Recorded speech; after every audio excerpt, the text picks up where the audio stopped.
Let's talk to Rod in Georgia.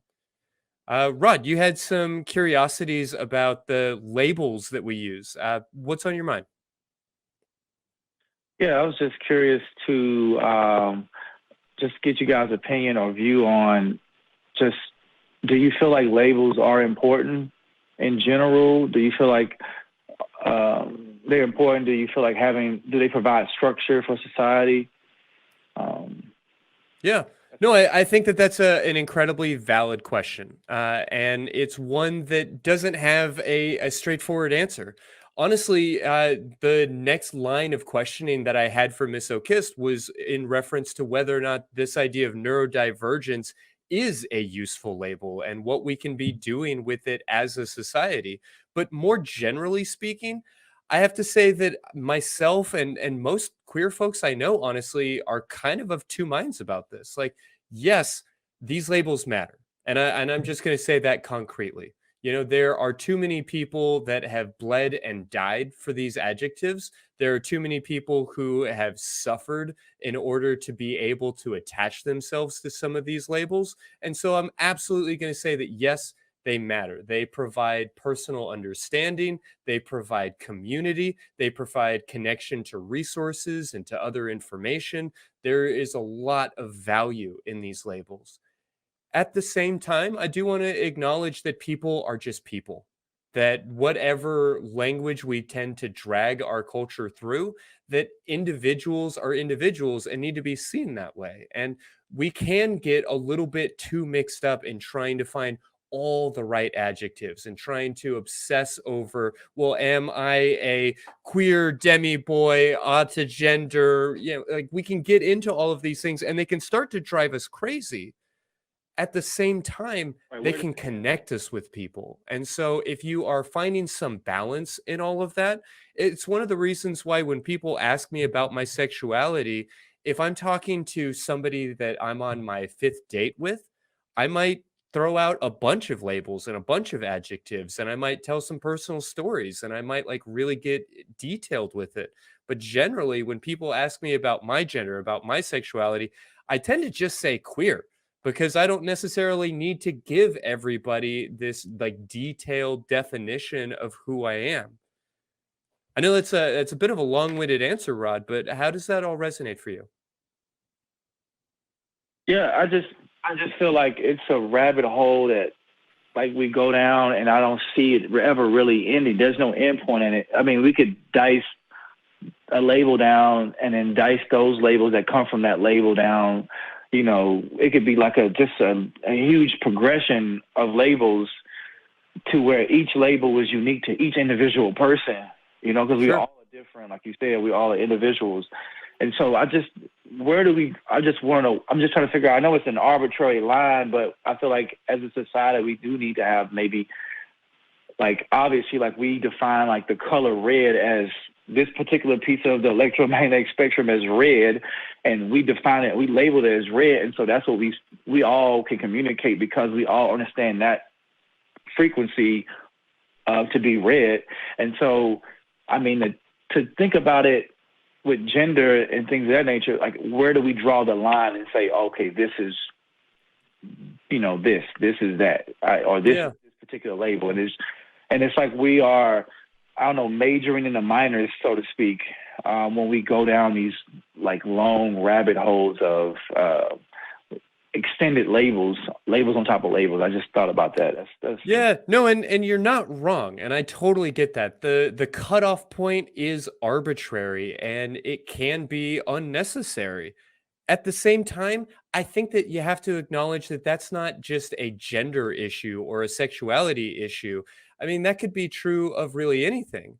If I say I am a sci-fi fan and somebody starts to talk to me about Star Wars and then I say, "Well, no, no, no, I'm actually a Star Trek fan." And then they start to talk to me about, Star Trek Discovery or something. I'm like, "No, no, no, no. I'm a 1990s Star Trek fan." And then they start to talk to me about the next generation. But no, no, no, no. I'm a Deep Space Nine. So there might be some value in just starting out by saying, no, I like Deep Space Nine. That's the Star Trek for me. So, can be useful for finding community and for connecting people in these ways, and for, finding the right website for all of your Star Trek Deep Space Nine gear. But the truth is, where we draw that line, how we draw that line, and when we draw that line is a personal choice and a complicated one.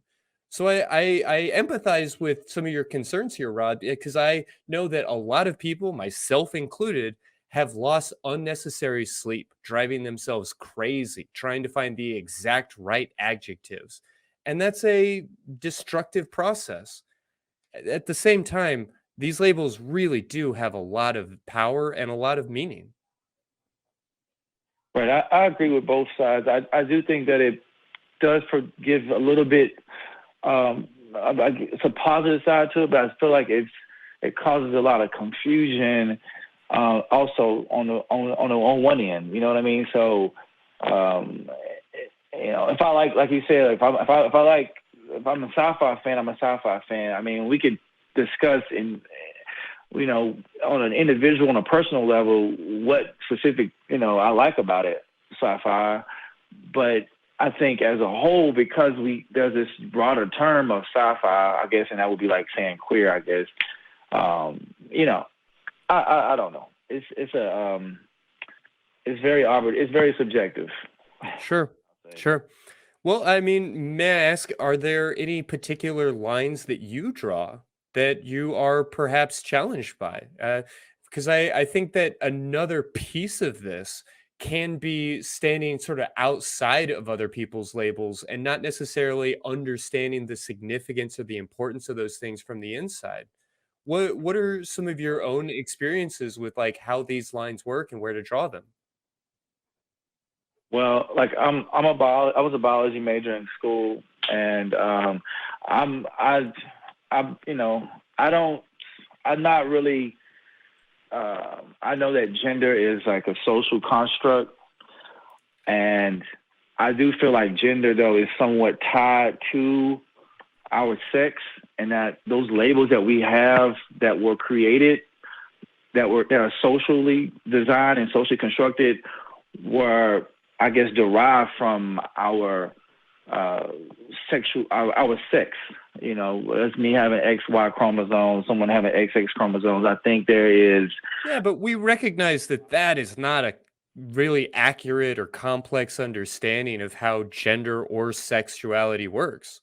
Like, that notion of XX and XY is perfectly fine for teaching, like high school science class, but that's not the line that we use for actually dividing folks up when we're looking at genetics with any level of sophistication or complexity. The notion that we could Yeah, simplify life by not having all of these adjectives, by just taking a test and separating people out into XX and XY, is complete nonsense to any scientific mind. And I've got more than enough data and research on that topic on my website. I can make sure to put that in the show notes to this episode as well.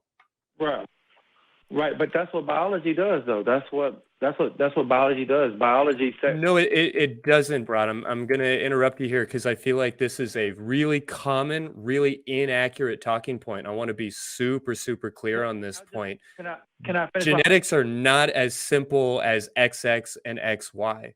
There's much, much, much, much more sophistication that goes into defining our biological, if you want to call it that, sex. There are so many different hormones. There are so many different genes. There are so many different complexities to all of this that I want to make sure that we include in this conversation a deep understanding of the fact that there is absolutely no way that you can divide our population into XX and XY. And if you're not familiar with that research or not familiar with these concepts, no flies on you. I understand it's a common idea in our culture. Like I said, I will have that information in a link that you can find in the show notes to this episode. I'd encourage everybody who is maybe on the fence or like eager to disagree with me to look at the data. I am not a research scientist. This is not my field. I am not a biologist by training, but the data is overwhelming and it's worth taking a moment to look at. I just wanted to ask a question. You keep interrupting me. I just wanted to ask one question. Sure, I apologize. Please do. Through the process of meiosis, the population is generally speaking 50-50. We haploid cells, right, which are sexual cells, come from diploid cells, and they are split up during meiosis, during anaphase 2. You separate sister chromatids and you separate homologous chromosomes. They end up you getting you get haploid cells from that. And so you are creating X, and you literally separate X and Y, and that's why you have a female can be XX and then a male can be XY. Now, if there's an issue with meiosis, then you have, like during non-disjunction, you may have where someone may have two X chromosomes and a Y chromosome, like Klinefelter syndrome. Or they may not have. There are some exceptions to that, like you're saying, when we're talking about intersex individuals and some of these different genetic complications. But I can only say so many times that it's more sophisticated than the way that you're describing it. This notion of XX and XY, you cannot look under a microscope and go, oh, that's an X chromosome. Oh, that's a Y chromosome in 100% of cases. Yes, That is just not an option. This is not the type of show where I'm able to like pull out all of the data and like run through that with you. That's really not my training either, but it's just simple scientific fact. And I have that information neatly clumped together in a article that I will make sure is listed in the show notes to this episode. If you'd like to take a look at it and give us a call back next week, send me an email, whatever else, please do. But for now, I want to welcome Miss O'Kist back to the air. And otherwise, I would encourage you to take a look at that information and get back to us soon. All right. Well, thank you, Rod. You have a great night. I hope to get to talk to you again about these topics.